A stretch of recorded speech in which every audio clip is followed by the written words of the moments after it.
Olá, queridos, tudo bem com vocês? Hoje vamos tratar de um tema que diz respeito à geologia, geografia física, que é estrutura da Terra.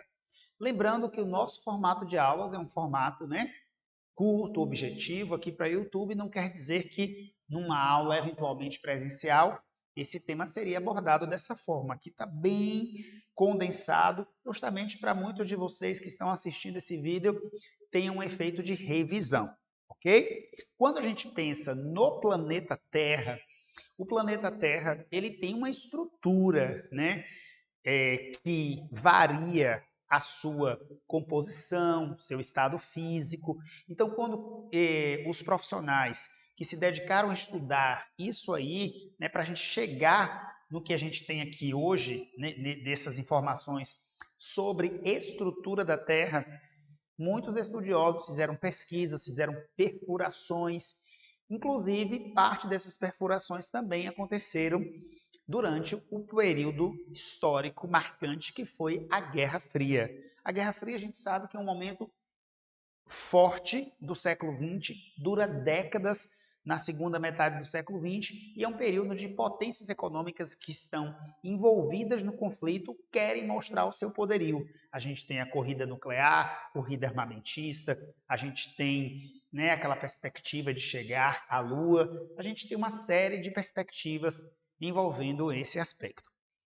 E a Rússia é considerada uma referência mundial, que compunha a União Soviética, é considerada uma referência mundial em termos de perfurações e pesquisas em relação à estrutura do planeta.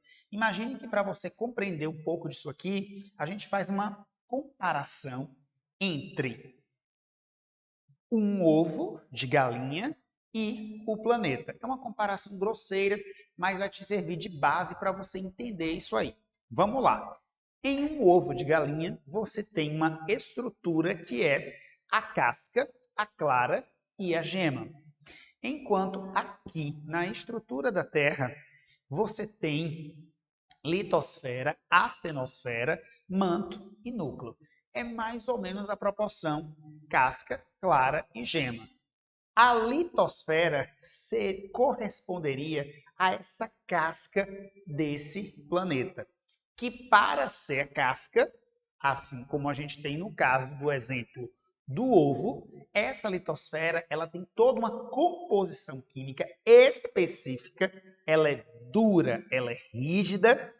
Por que ela é dura, ela é rígida? Porque ela tem uma composição química que suporta, que confere esse efeito de dureza, que são os chamados derivados de silício.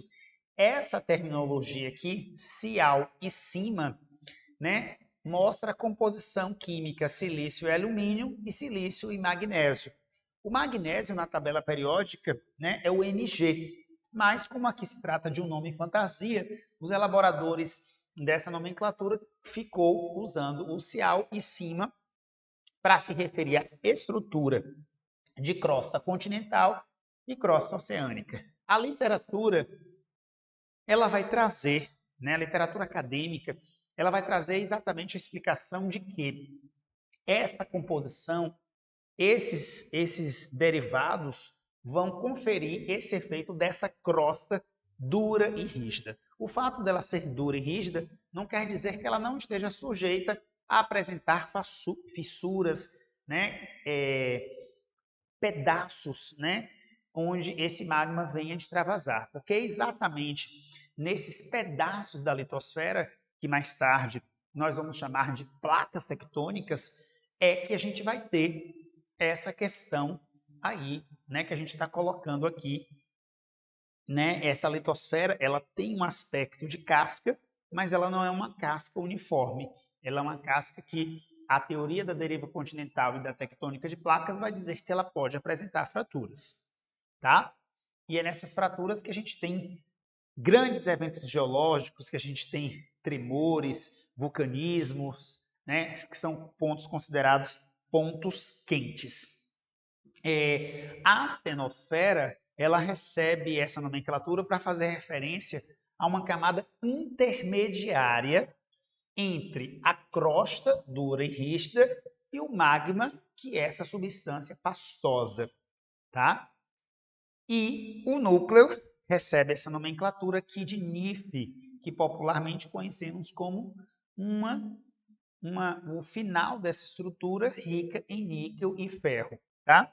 Esse planeta ele tem um raio que seria um raio superior a 6.000 quilômetros, e considerando isso, que esse planeta tem um raio superior a 6.000 quilômetros, é claro que os cientistas fizeram perfurações, né, na litosfera, ou em uma parte dessa litosfera, que tem uma espessura considerada muito fina, muito estreita, se eu considerar o tamanho do planeta. É como aquele exemplo que eu dei no início da comparação com um ovo de galinha.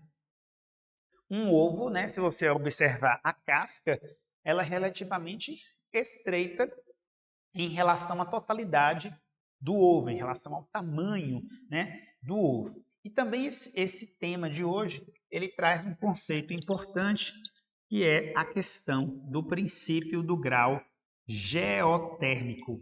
Esse princípio ele traz uma aprendizagem, né, depois das pesquisas desenvolvidas pelos russos, ele traz uma aprendizagem de que a cada 33 metros de deslocamento perfurando essa litosfera para baixo, pense comigo, veja se você consegue pensar comigo matematicamente.